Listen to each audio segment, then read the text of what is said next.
ನಾಯ್ಕರ್ ಸಡಗರ ಸಂಭ್ರಮದಿಂದ ಜರುಗಿದ ತ್ರಿವೇಣಿ ಸಂಗಮೇಶ್ವರನ ರಥೋತ್ಸವ.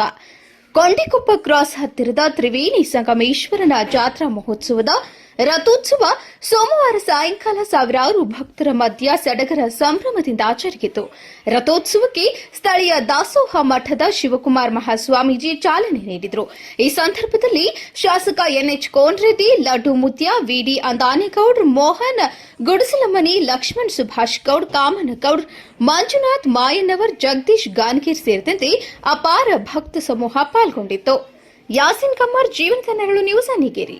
ಈ ಹೊತ್ತಿನ ಸುದ್ದಿ. ಹೆಚ್ಚಿನ ಸುದ್ದಿಗಳಿಗಾಗಿ ಜೀವನದ ನೆರಳು ನ್ಯೂಸ್ ಚಾನೆಲ್ಗೆ ಸಬ್ಸ್ಕ್ರೈಬ್ ಆಗಿ, ಶೇರ್ ಮಾಡಿ, ಲೈಕ್ ಮಾಡಿ, ಕಮೆಂಟ್ ಮಾಡಿ.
ले